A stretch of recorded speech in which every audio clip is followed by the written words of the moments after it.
आज हम बात करेंगे जो भी स्टैटिक्स के टॉपिक हैं उसके बारे में। दूसरी चीज़ आप समझेंगे, कई इसमें टॉपिक होते हैं, जो भी टॉपिक होते हैं कई बार तो डायरेक्ट फार्मूला ही पूछ दिया जाता है कि इसका फार्मूला क्या है। ये आप ध्यान रखिएगा, स्टैटिक्स में कई बार फार्मूला ही डायरेक्ट पूछ दिया जाता है कि इसका फार्मूला, जैसे कार्ल पियर्सन का भी पूछ सकता है, स्पेयरमैन मेथड का भी पूछ सकता है, रिग्रेशन पूछ सकता है, रिलेशन का। तो इस तरह के क्वेश्चन डायरेक्ट इससे पूछे जाते हैं, तो ये थोड़ा सा ध्यान देने की ज़रूरत है।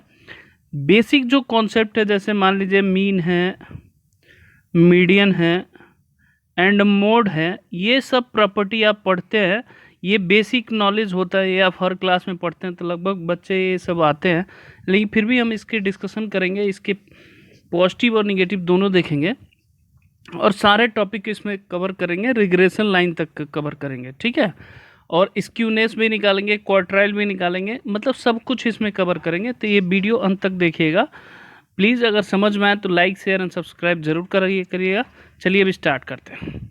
देखिए यहाँ पे पहला चीज़ हमने कहा कि मेजर पूछा है, मेजर ऑफ सेंट्रल टेंडेंसी। तो याद रखिए, मेजर ऑफ सेंट्रल टेंडेंसी पूछता है कि कौन कौन सा topic major of central tendency के अंदर आता है।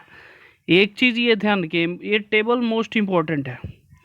तो इसका मतलब क्या हुआ, an average value of generally lies in a central part of the distribution and therefore such value are called measure of the central tendency. Following are the 9 measure of central tendency. हम जबकि जानते हैं कि कुछ ही measure of central tendency होता है normally, लेकिन सेंट्रल टेंडेंसी के अंदर कौन कौन से टॉपिक आते हैं ये ध्यान देने वाले। अर्थमेटिकल मीन सेंट्रल टेंडेंसी का पार्ट है, कंबाइंड मीन सेंट्रल टेंडेंसी का पार्ट है, हार्मोनिक मीन सेंट्रल टेंडेंसी का पास है, मीडियन ये भी सेंट्रल टेंडेंसी का पार्ट है, मोड भी सेंट्रल टेंडेंसी का पार्ट है। ये पिछले साल पूछा था कि है कि नहीं है। तो वेटेड अर्थमेटिकल मीन भी सेंट्रल टेंडेंसी का पार्ट है, ये मोस्ट इंपॉर्टेंट है, ये ध्यान रखिएगा। ज्योमेट्रिकल मीन भी सेंट्रल टेंडेंसी का पार्ट है। Relation among the M, GM और एचएम। एम मतलब अर्थमेटिकल मीन, जीएम मतलब ज्योमेट्रिकल मीन, एचएम मतलब हार्मोनिक मीन।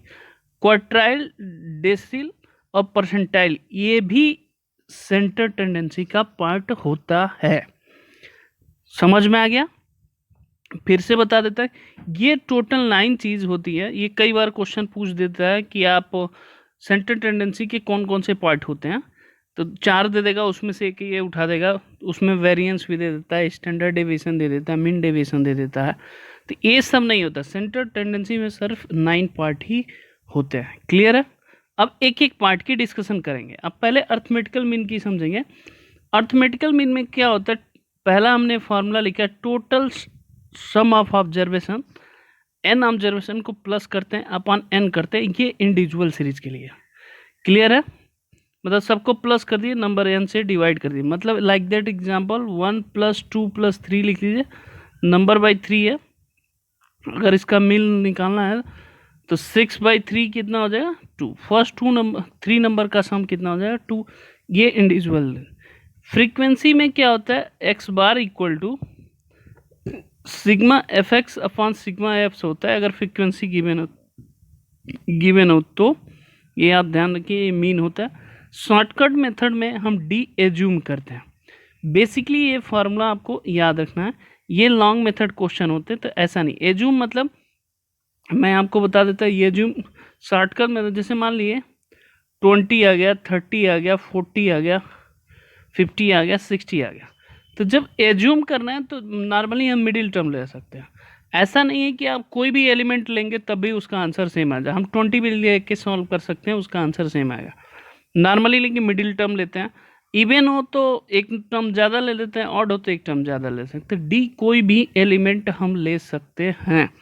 फिर से हम कह रहे हैं, कोई बच्चा अगर 20 लेके सॉल्व कर रहा है तो उसको प्रॉब्लम नहीं है। तो ये अर्थमेटिकल मीन का फार्मूला है। क्लियर है? आगे बढ़ते हैं।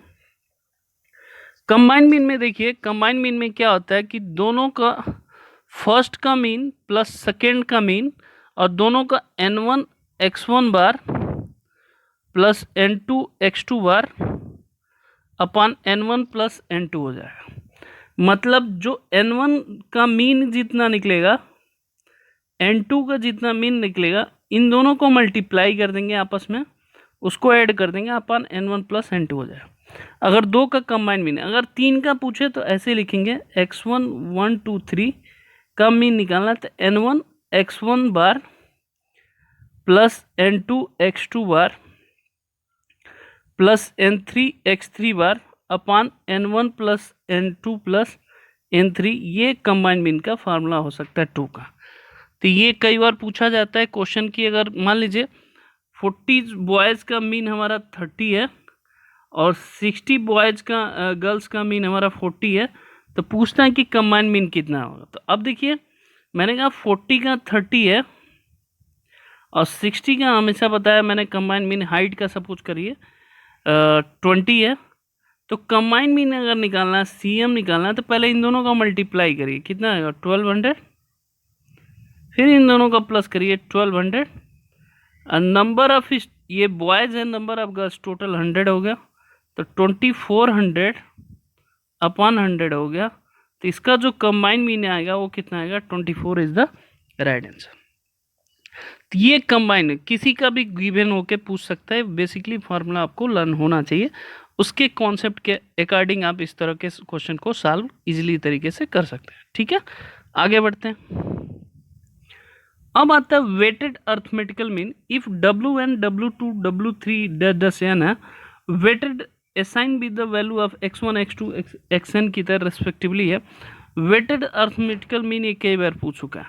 तो W1 से x1 मल्टीप्लाई, नीचे जो होता है x1 plus x2 plus x3 करते हैं, यही गलत करता है। वेटेड मीन में W हमेशा नीचे आता है, W1 plus W2 W3 plus dash an, ये इंपॉर्टेंट है, ये याद रखिए। गलती होने के चांसेस कहाँ होते हैं कि हम नंबर ऑफ टर्म रिस्पेक्टली जो वेटेड असाइन होते हैं वो ले लेते हैं। वेट हमेशा नीचे आएगा वेटेड अर्थमेटिकल मीन में। ठीक है, आगे बढ़ते हैं। अब देखिए ज्योमेट्रिकल मीन में क्या होता है, इफ x1 x2 दस xn n observation n GM equal to होता है इन सब का मल्टीप्लाई। जैसे मान लीजिए कई बार पूछा है 3 है 9 है 27 है, इसका ज्योमेट्रिकल मीन पूछा है, कई बार पूछा गया। तो अब इन सब को मल्टीप्लाई करिए, 3 का होल स्क्वायर 3 का क्यूब, नंबर ऑफ टर्म्स कितने हैं 1/3, तो सबको ऐड कर लीजिए, तो 3 पे पावर 6 पावर 1/3 हो गया, कैंसिल, तो ये कितना आ गया 9 इज द राइट आंसर। इसका ज्योमेट्रिकल मीन क्या होगा 9 होगा, मतलब जितने नंबर ऑफ टर्म्स है 1 करके लिखेंगे, ये ज्योमेट्रिकल मीन होगा। बेसिक कुछ ही नंबर का वो पूछ सकता है, इससे ज़्यादा नहीं पूछता, ये चीज़ को आप ध्यान में रखिए। 2 नंबर 3 नंबर 4 नंबर, इससे ज़्यादा कभी नहीं पूछता है। क्लियर है, आगे बढ़ते हैं। हार्मोनिक मीन, हार्मोनिक मीन क्या होता है, जस्ट लाइन मीन के अपोजिट होता है। n ऑब्जर्वेशन ऊपर होगा, नीचे 1/x1 1/x2 दस 1/x। जैसे मान लीजिए 2 है 3 है 4 है, इसका हार्मोनिक मीन पूछे तो 3 ऊपर आ गया, फिर 1/2 प्लस 1/3 प्लस 1/4 निकाल देंगे, तो ये हमारा हार्मोनिक मीन हो जाएगा। आप ये समझ गए हार्मोनिक मीन कैसे निकालेंगे, 1 जो भी ऑब्जर्वेशन दिया रहा है उसके रिस्पेक्ट में काम करेंगे तो आपको हार्मोनिक मीन इजी तरीके से आपको निकल जाएगा। क्लियर है, अब आगे बढ़ते हैं। अब देखिए रिलेशन बिटवीन, एक कई बार पूछा है, इंपॉर्टेंट है, ये क्वेश्चन करने में भी आसानी होगी। तो AM है GM से बड़ा होता है HMB, ये याद रखिए ग्रेटर देन इक्वल टू है, ये ध्यान रखिएगा। ऑप्शन में ए भी रहेगा, AM है GM, ये इक्वल का सिंबल नहीं रहता है, GM HM, ये ध्यान दीजिएगा, यहाँ पे इक्वल का सिंबल होता है, ये इंपॉर्टेंट है। ऑप्शन में ए भी रहेगा, तो याद करने कॉन्सेप्ट से पहले ये क्वेश्चन कहाँ कई जगह एप्लीकेबल होता है। जैसे मान लीजिए पूछा जाता है e⁻x प्लस e⁻−x/2 का, इसका मैक्सिमम वैल्यू कितना होगा, तो उसके अनुसार AM GM के प्रॉपर्टी के अनुसार हम कर सकते हैं। GM करिए, e⁻x e⁻−x करेंगे तो ये 1 हो जाएगा, तो इसकी मैक्सिमम जो वैल्यू होगी 2 से ग्रेटर होगी। तो इस तरह के क्वेश्चन के लिए ये फार्मूला यहाँ पे बना है। बेसिकली आपको नॉलेज, अगर इस फंक्शन का पूछा मैक्सिमम वैल्यू क्या आएगी, 2 इज द राइट आंसर आएगी। ठीक है, आप खुद भी चेक कर सकते हैं। क्लियर है, आगे बढ़ते हैं। अब आते हैं मीडियन। मीडियन इंडिविजुअल सीरीज के लिए 2 कंडीशन, जैसे मान लीजिए मीडियन n है, n पहले ऑड रहे तो क्या आएगा ऑड, और इवन रहे तो क्या होगा। ऑड के लिए सपोज करिए मैंने कहा 1 2 3 4 5 है, 6 और 7 है। तो आप एक चीज ध्यान दीजिए, ऑड नंबर मान लीजिए इसमें कितने नंबर है, 7 है, तो इसका मीडियन निकालना हो तो मीडियन इक्वल टू होता है, median equal to number of odd है तो 7 + 1 बाई 2 टर्म्स करेंगे, तो ये कितना आएगा, फोर्थ टर्म। तो यहाँ से काउंट करिए 1 2 3 4, फोर्थ यहाँ पे मीडियन क्या हो जाएगा इसका, 4 हो जाएगा। ये हमारा ऑड टर्म ऐसे निकालते हैं, ठीक है। जितने नंबर ऑफ टर्म्स है उसमें +1 करके डिवाइड बाई 2 कर देंगे तो मीडियन इंडिविजुअल सीरीज का ऑड का निकल जाएगा। अब आते इवन का, मैंने यहाँ अब देखिए एक चीज इवन का समझिए, इवन का सपोज करिए यही है 1 2 3 4 5 6 7 8, मैं सिंपल इसलिए रहा हूँ। इसका मीडियन अगर निकालना हो तो कैसे लेंगे, तो मीडियन इक्वल टू होता है n + 1 बाई 2 टर्म्स, ठीक है, प्लस n बाई 2 टर्म्स। यहाँ ये थोड़ा सा सिस्टमेटिक ऐसे लिखना है, n बाई 2 + 1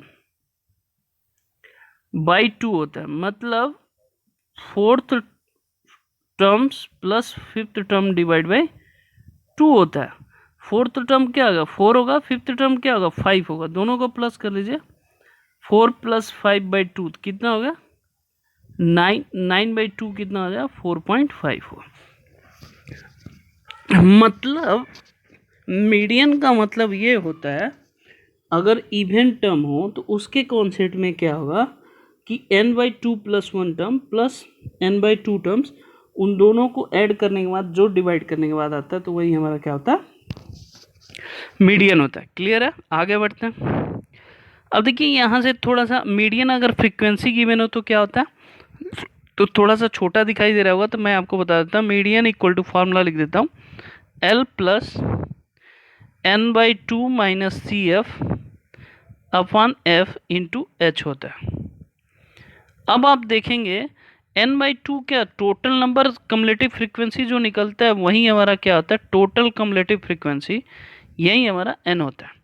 जब n बाई 2 करते हैं तो जैसे मान लीजिए 30 है, 15 से जस्ट लाइक ऊपर वाला नंबर क्या होता है, CF होता है, IF उसके सामने वाला इंटरवल होता है, H जो इंटरवल गैप होता है, तो उसके अनुसार हम मीडियन निकालते हैं।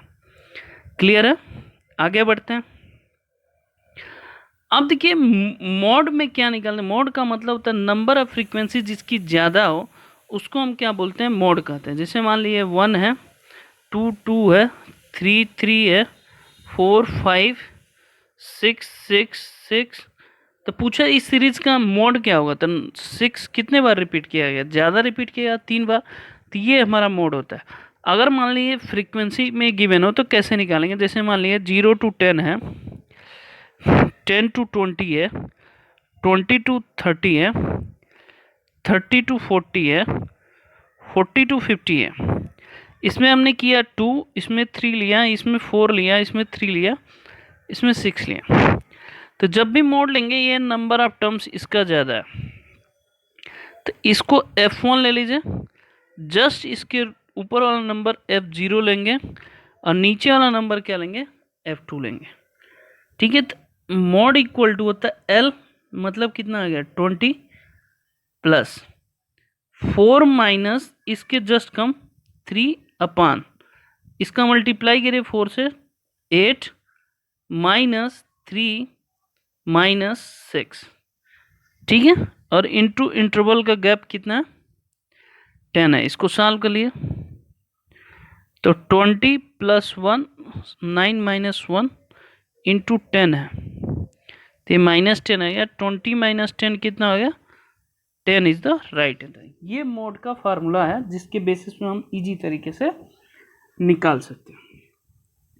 क्लियर है, फिर से लिख देता हूँ मोड का फार्मूला। मोड का फार्मूला अगर आपको समझने में दिक्कत हो रहा है तो ये होता है L + F1 - F0 upon 2 F1 - F0 minus F2 into H होता है। ठीक है, ये मोड का फार्मूला होता है। क्लियर है? अब आगे बढ़ते हैं। अब देखिए मेजर ऑफ डिस्पर्सन, डिस्पर्सन में क्या आता है, पहले रेंज आएगा। तो रेंज क्या होता है, लार्ज माइनस स्मॉल करेंगे तो रेंज उसका निकल जाएगा, लार्ज नंबर माइनस स्मॉल करेंगे तो उसका रेंज निकल जाएगा। कोफिशिएंट ऑफ रेंज क्या होता है, large minus small upon large plus small कर देंगे तो हमारा क्या हो जाएगा, कोफिशिएंट। अब देखिए क्वार्टाइल डेविएशन का मतलब क्या होता है, Q1/2 Q2 Q3 minus Q1। Q3 का मतलब ये होता है 3n/4 हो जाएगा। ये जब मीडियन जैसे निकालते हैं तो n की जगह पे 3n/4 हो जाएगा, Qn की जगह पे n/4 होगा। क्वार्टाइल का मतलब आप जानते हैं n/4 फोर्थ टर्म होता है, तो इसके अनुसार हम निकालेंगे। फिर coefficient of quartile Q3 minus Q1 upon Q3 plus Q1। ये फार्मूला कई बार पूछ चुका है, कई बार पूछ चुका है कि क्वार्टाइल डेविएशन का फार्मूला होता है।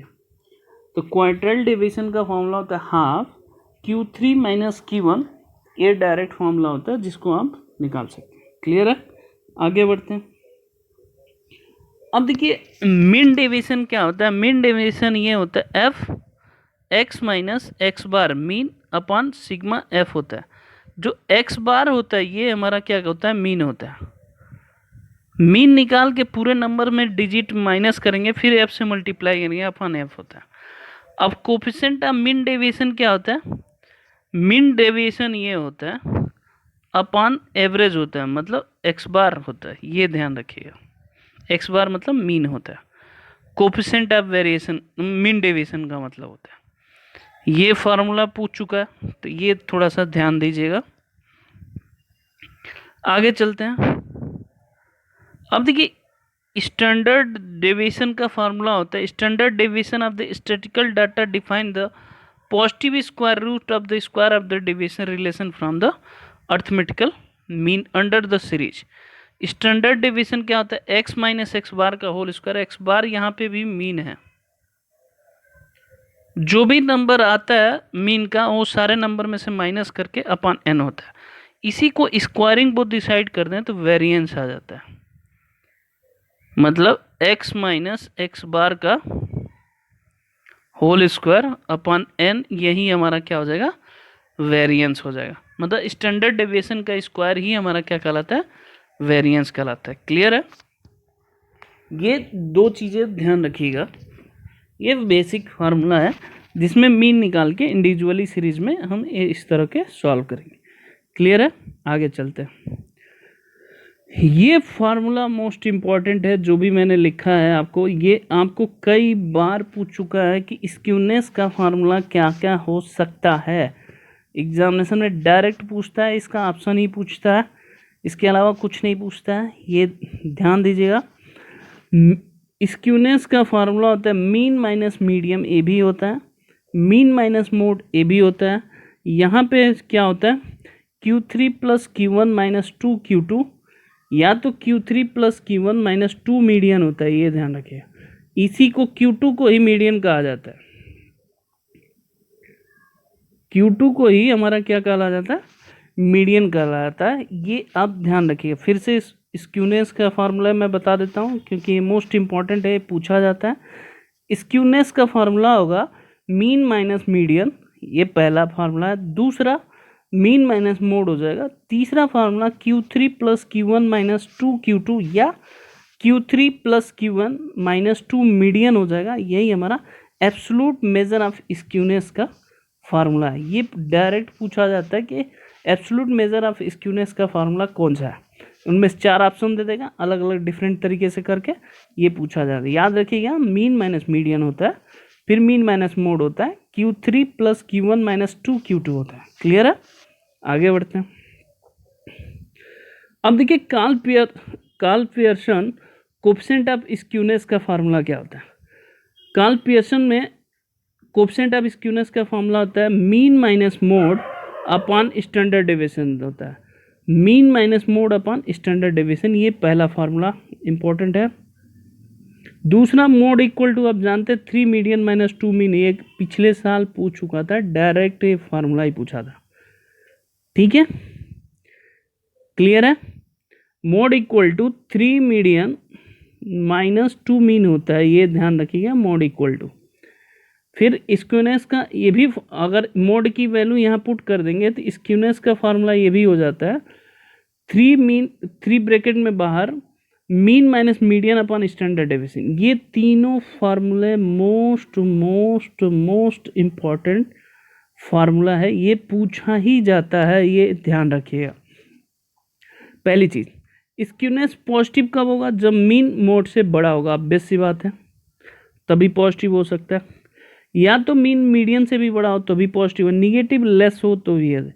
एक Karl Pearson coefficient of skewness का फार्मूला है, मतलब mean minus mode upon standard deviation. अगर mode equal to 3 median minus 2 mean करेंगे, उसके अकॉर्डिंग सॉल्व करेंगे तो ब्रैकेट के बाहर क्या आएगा? 3 ब्रैकेट में mean minus median upon standard deviation होता है। ये आप आसानी से देख सकते हैं। क्लियर है, आगे बढ़ते हैं। बॉले कोएफिशिएंट ऑफ स्क्यूनेस, ये भी पूछा जाता है। बॉले कोएफिशिएंट ऑफ स्क्यूनेस, ये याद रखिएगा, Q3 plus Q1 minus 2 median upon Q3 minus Q1, ये कई बार पूछा गया है।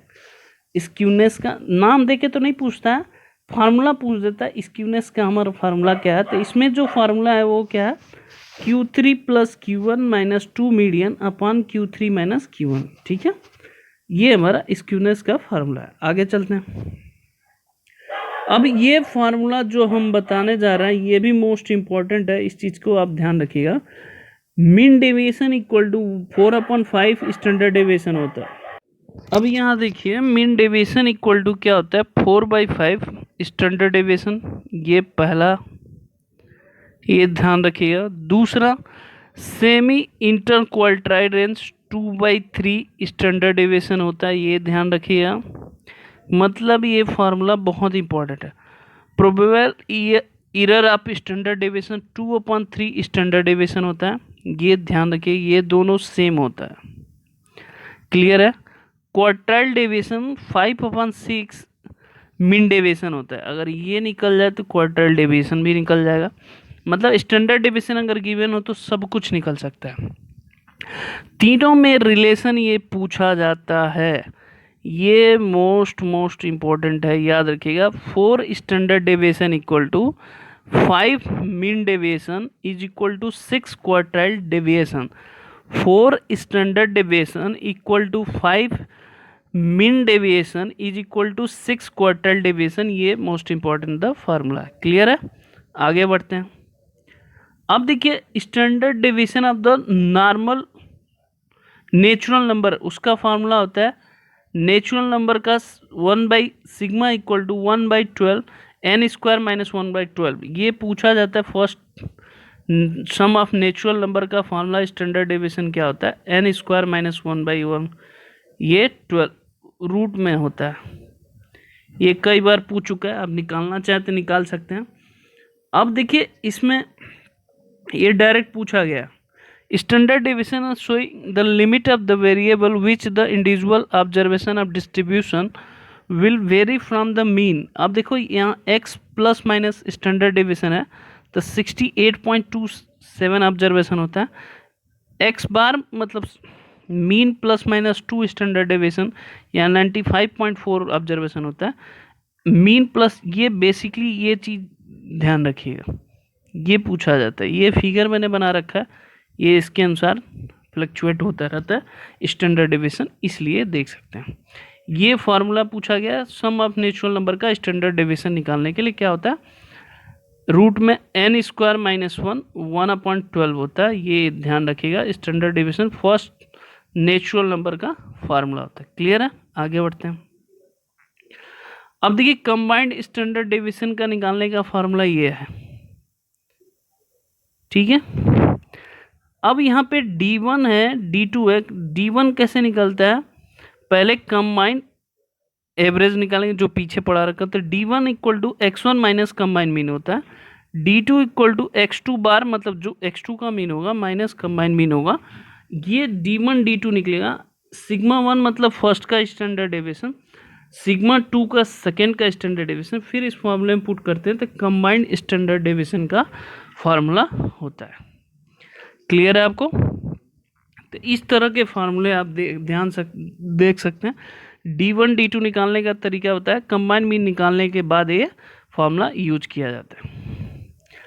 अब आते हैं कोरिलेशन की बात करते हैं। तो कोरिलेशन में कोवेरिएंस होता है, covariance between two variable X and Y होता है, N pair of the observation होता है, मतलब हमेशा पेयर में ऑब्जर्वेशन होता है। इसका फार्मूला ये होता है एक्स माइनस एक्स बार, मतलब एक्स बार का मतलब मीन होता है, एक्स का मीन होता है, वाई मतलब वाई बार का मीन होता है, सब्ट्रैक्ट करने के बाद अपन एन से डिवाइड करते हैं।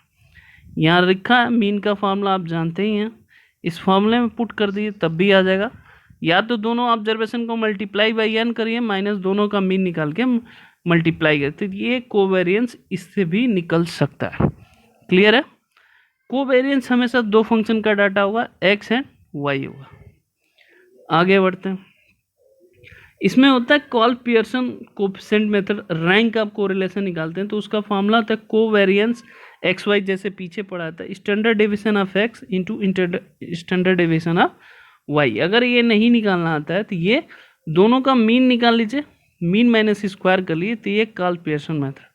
ये बेसिकली पूछा गया कई बार, ये स्पेयरमैन मेथड होता है, रैंक मेथड 1 माइनस 6 sigma D square upon N minus N square minus. एक चीज़ और जानिए, जो रैंक ऑफ कोरिलेशन होगा -1 to 1 के बीच में ही इसकी वैल्यू होती है, इससे ज़्यादा नहीं हो सकता है।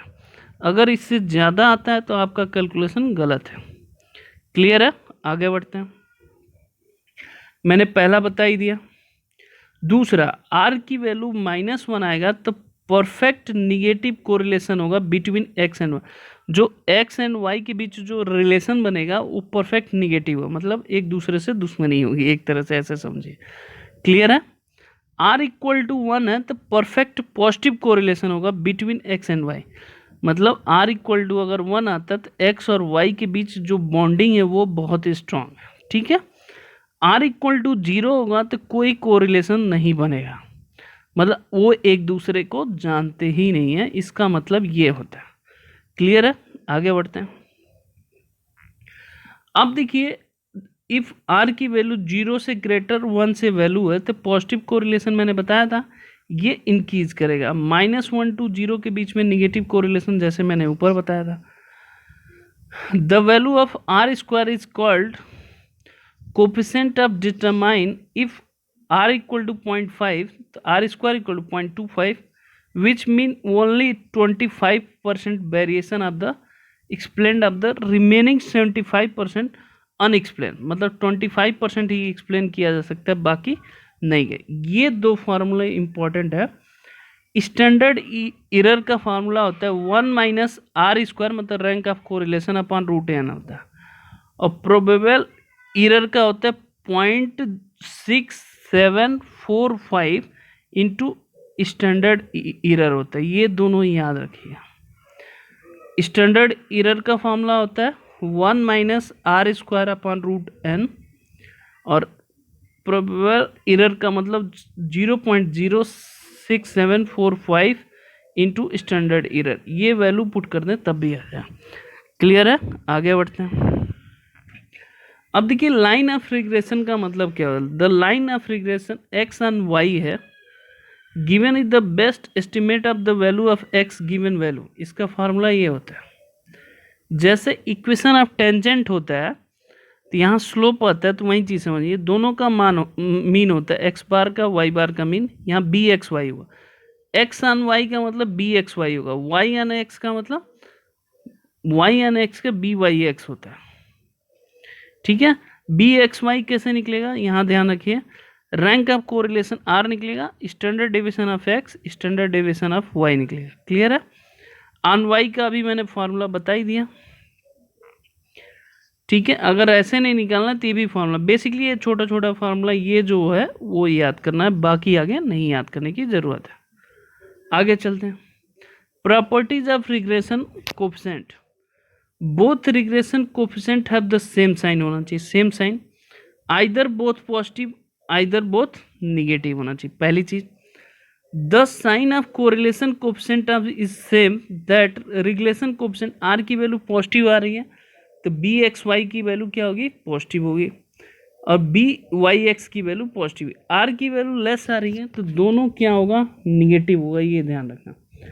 आर की वैल्यू अगर पॉजिटिव आ रही है तो दोनों की वैल्यू पॉजिटिव होगी, आर की वैल्यू निगेटिव आएगी तो दोनों की वैल्यू क्या होगी, निगेटिव होगी। तो अब देखिए ये फार्मूला है, दो चीज़ें हैं, ये दोनों पॉजिटिव होनी चाहिए या तो ये दोनों निगेटिव होनी चाहिए। तो the coefficient of correlation of geometrical mean, ये फार्मूला होता है, मोस्ट इंपॉर्टेंट फार्मूला होता है जब लाइन गिवन होता है। जैसे मान लिए x plus 3y is equal to 5 है, तो यहाँ जब भी निकालेंगे y की वैल्यू क्या आएगा, 5 माइनस एक्स, 5/3 1/3, तो ये b वाई एक्स की वैल्यू होगी -1/3, एक्स का कोफिशिएंट होता है, ये ध्यान रखिएगा। अगर एक्स की वैल्यू निकालेंगे तो वहाँ पे बी एक्स वाई की वैल्यू, फिर इसमें पुट करेंगे तो रैंक ऑफ कोरिलेशन आपको इजी तरीके से निकल जाएगा। क्लियर है, आगे बढ़ते हैं। देखिए कह रहा कि साइन के स्क्वायर रूट हो, अब कह रहा बोथ रिग्रेशन कोफिशिएंट कैन ना बी न्यूमेरिकल ग्रेटर देन 1, 1 से ग्रेटर नहीं होना चाहिए, वो मैंने बता ही दिया था कि आर की वैल्यू लेस देन 1 होता है। Regression coefficient are independent the change of the origin but not scale, origin से हो सकता है, स्केल से नहीं हो सकता है। एम मतलब arithmetical mean of regression coefficient is greater than the coefficient correlation, ये इंपॉर्टेंट है, ये पूछा जाता है। Arithmetical mean of the regression coefficient is greater than correlation coefficient से होता है। क्लियर है, आगे बढ़ते हैं। अब प्रॉपर्टीज ऑफ रिग्रेशन लाइन का देख लीजिए। The two line of regression passes through the point X bar मतलब वाई बार, दोनों का मीन है। The slope of line regression Y on X, B Y X होता है, मैंने बताया वाई है, एक्स एन वाई क्या होता है, बी वाई एक्स होता है। The slope of regression on line X on Y 1/बी एक्स वाई कर, ठीक है। दोनों के बीच एंगल निकालना हो तो tan थीटा इक्वल टू होता है 1 - r² standard deviation of x मतलब स्टैंडर्ड डेविएशन ऑफ y, फिर दोनों का होल स्क्वायर का प्लस होता है, ये ध्यान देने वाली बात है। कह रहा है कि r इक्वल टू 0 अगर हो, ठीक है, तो tan थीटा की वैल्यू इनफाइनाइट होगी, मतलब 90, दोनों जो लाइन के बीच में होगा वो क्या होगा, 90 डिग्री होगा। If two variable are the uncorrelated of the line of regression perpendicular to each other, तो 90 डिग्री होगा। r इक्वल टू ±1 होगा तो 0 होगा, वो पैरेलल होगा। क्लियर है, आगे चलते हैं। तो ये पूरा कोरिलेशन स्टैटिक्स का पूरा फार्मूला था जो आपको पढ़ाया गया, इसके बेसिस पे सारे क्वेश्चन हो सकते हैं, कई बार तो डायरेक्ट फार्मूला ही हो जाता है। इस फार्मूले के यूज करके आप सॉल्व कर सकते हैं, अगर नहीं समझ आया तो आप मुझसे पूछ सकते हैं। ओके, धन्यवाद बच्चों।